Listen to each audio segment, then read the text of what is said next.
Good morning, guys. Back at it with more content for you guys. I know you guys are hungry for fantasy football content, so I'm going to continue to feed you with amazing content here on the number one fantasy football podcast. Guys, I'm over the moon excited. May is almost done. June's around the corner. Then July, August, we're going to get some preseason, and football will be back. It'll be here before we know it. Today, on your drive, on your commute, or wherever you're watching, we are talking about some draft steals at the wide receiver position that I'm excited about, that are amazing value. There's some upside. There's some uncertainty. And a couple of them, you'll be like, Joe, really? You're wasting my time with these guys? Yeah, maybe. But you know what? There's some upside here. Trust me. Stick with me on this, guys. Because believe me, some of these guys I haven't talked about, okay, that much. But there is a ceiling. I'm going to explain why I'm excited about them, okay? Three of them here for you. I'm also going to give you some strategy around wide receivers here and drafting them, because there is a ton of depth at wide receiver this year. Literally, like, for example, Jerry Jeudy, I'm not excited about him. Years to wow us, we're not wowed. Make or break season. There's a bonus one here for you. I mean, the guy is literally going for free, and he potentially could be the one. I mean, I doubt he'll be the one, but Amari Cooper, he's getting up there. But anyway, the point I'm trying to make is there's a ton of value at wide receiver, okay? That's what I'm trying to say. All right, before I get into this, guys, smash it, tap it, slap it. There's no sheep here. I'm wearing the No Sheep shirt you can get at thefantasyfootballcows.com. You can get your own No Sheep shirt. I'm wearing the No Sheep shirt here, guys. Smash it, tap it, slap it. Hit the thumbs up, guys. Lion mentality. I'm all about the Lions here. There's no sheep here. Sheep need not apply. All right, guys? Hit the thumbs up. And if you haven't got it, literally, guys, I live and breathe this stuff. I'm going to omit all the guys for you that you shouldn't be drafting. Last year, J.K. Dobbins, I told you to avoid in 16 rounds, right? Dalvin Cook, told you to avoid. Mike Williams, told you to avoid. Austin Eckler, told you to avoid. Tony Pollard, told you to avoid. We dodged a lot of fantasy football bullets last year, and help you guys do that again and make sure you guys get the optimal roster, okay? Sleepers, breakouts, optimal players, deep sleepers, bulletproof roster, as close as we can get it to a bulletproof roster, guys, because it's fantasy. Sometimes you're not going to hit on 100%. We understand that, but it's going to be as close as you can. So grab the 16-round draft solution. It's going to have a printable cheat sheet. I update this thing up until the NFL season starts, okay? Grab it below and grab a ticket to the summit upon checkout. It's a virtual summit online. We're going to have NFL athletes coming out, and you get to ask them questions potentially. If your question's unique enough, Tim, the bald guy's going to be filtering the questions, all right? So grab that, all right? I want to dive into this. Let's get right into it. The first wide receiver, again, hit the thumbs up, grab 60 rounds. Again, it's so important you get the solution. It's really going to help you. All right. I'm also offering direct coaching, by the way. Direct coaching, that's going to fill out fast, man. Direct coaching this year. First time offering it. I offered it a bit last year, but I've actually formalized it. You can book it now. I was going to do it in my DMs. I was booked pretty fast. It's going to book out, it's going to book fast. So direct coaching if you guys want me to help you, okay? On the phone call. All right, first one here is Rasheed Shahid. All right, I want you guys to dive into the comments. Let's make this interactive. Rasheed Shahid, I like him. He is sitting at wide receiver 62. Now, I want to emphasize something about these wide receivers I'm going to talk about here, okay? They are value draft steals. They are wide receiver twos on their team, potentially, right? And you're getting them for immense value. Now, here's the crazy thing, okay? Rasheed Shahid had 75 targets, 719 yards, 5 touchdowns last year. He takes a step up. Listen, Michael Thomas is gone. That frees up 64 targets, and he came out of the NFL draft pretty much untouched, okay? Rasheed Shahid is the clear-cut wide receiver too. Now you can say he's a speedster, kind of over-the-top guy, and won't be used, but there's a ton of guys like that. Xavier Worthy's an example who's being drafted higher. There's a ton of guys like that. Not only that, you're getting wide receiver 2s and 3s. For example, I'll give you a quick example here right now. Nico Collins, he's the wide receiver 2. He's coming out for round 2 and 3. Like, okay, yeah, he's a little more proven, but he got to his position by default. There was no Diggs, and Dell was banged up.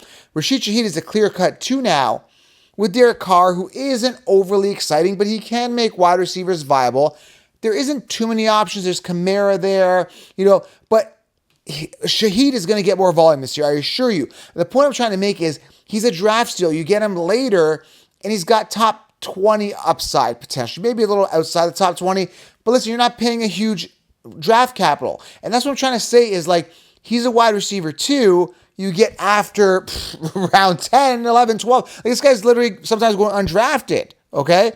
And you're getting a wide receiver 2 instead of wasting a pick on a wide receiver 2 in rounds 2 and 3. Does that make sense? Last year, a perfect example of this was T. Higgins, Devontae Smith, particularly T. Higgins, who was coming off at the end of round 2. And it's like, okay, why would I spend a second round pick knowing I'm getting a wide receiver 2? Later rounds, why not steal Rasheed Shahid? He's the wide receiver 2. He's a speedster. He's young. He's dynamic. And he's coming to the Fantasy Sports Summit. I asked him to come. I'm going to talk to him. I'm going to say, listen, man, people are sleeping on you. You're a big-time wide receiver sleeper this year for Fantasy Football 2024. Are you going to prove him wrong? We're going to talk to him. He's going to be at the Fantasy Sports Summit as well. So, dude, I'm excited. Believe it or not, I think there's a ton of upside here. So Rasheed Shahid's the first one, and I think he's a draft steal. Again, you're getting a wide receiver 2 for pretty much absolutely free. Second guy is a very interesting prospect out of Oregon. He's a rookie, and the guy I'm talking about is Troy Franklin, 4th round pick. And here's the beauty of it, guys. You know, Denver's a bit of a mess. So you just kind of say, well, Joe, it's a bad offense. Listen, he is sitting as wide receiver 76. You get this guy for literally free. Okay, everyone's going to be sleeping on him. Now, in Dynasty Leagues, he comes off a little bit higher, obviously, but he's got that connection from college from Bo Nix. This guy could be special. 6'2", around 172, 173, a little bit on the skinny side, but he's a dynamic playmaker. Pretty good numbers in college, 81 receptions, 1,300 plus yards, 14 touchdowns last season, okay? He was a round 4 pick. So, I mean, the opportunity's there. Cortland Sutton's threatening to hold out. I don't think he's that good of a wide receiver anyway to be, holding that type of leverage. Oh, I'm going to hold out. But, in Cortland Sutton's defense, he's like pretty much the only option they've got at wide receiver. That could be the one. But Troy Franklin could be the one. Here's the thing. He's a steal in drafts. He's a stash. But there's a chance that he could be the one simply because he's young, he's a dynamic playmaker, he had good numbers in college, and he's got that connection with Bo Nix in college. And Bo Nix is going to, I think, be the starter, right? But Troy Franklin is such an interesting prospect and can be an absolute league-winning draft steal at the wide receiver position. Stash him. I mean, why not? Denver doesn't have a lot of options, right? Jerry Jeudy shipped off. Years to wow us, we're not wowed. They're seeing something in Franklin for them to draft him, and I think the Bo Nix connection is a big part of it. But and his numbers were good. So in college, wide receiver 76. I mean, this guy's coming off, he's pretty much for free. Like, he might even go undrafted in some leagues, okay? I like him. I like the upside, and why not? It's like, why not? That's the way I'm looking at Troy Franklin. I like it, okay? Draft steal. Third guy here. All right, smash it, tap it, slap, hit the thumbs up. Actually, this is a 2-part situation here I want to talk about. All right, and I'm probably going to get a lot of boos. Joe, come on, man. Why are you doing this to me? But he's a draft steal. He could be a draft steal. Let me explain why. Hear me out. The guy I'm talking about is Quentin Johnston. Hold on. Pump the brakes, Joe. He told us Quentin Johnston last year.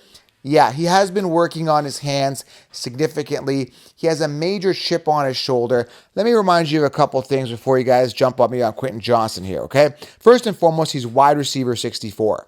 Okay, now you're like, we'll say, well, Joe, he sucked last year. I understand he sucked, okay? 60 targets. What do you have last year? 67 targets, 38 receptions, 2 touchdowns. It was pretty crappy, okay? They brought in Ladd McConkey. They drafted him, okay? Wide receiver 48, coming off significantly higher than Quentin Johnston. Now, Ladd McConkey, I want to make a note here. Listen to me. Hear me out. I did my research. Suffered an ankle injury. He's had his issues with his ankles, okay? So he missed some games last year. His best season, what do you have? Like 762 receiving yards, 7 touchdowns, 58 receptions-ish, something like that. He played 15 games a couple years ago. So Ladd McConkey, though, is explosive. He's a good route runner. I think he's going to play more of the slot. I think he's more of a slot guy. Quentin Johnston can potentially be the wide receiver 1. It's a bit of a mess. Josh Palmer was never drafted to high capital. Years to wow us, we're not wowed. He didn't really emerge past Keenan Allen. But what's fascinating here is there's no Mike Williams, 150 freed up targets with Keenan Allen gone. We are talking a ton of targets freed up. Okay, they're not going to force feed Keenan Allen.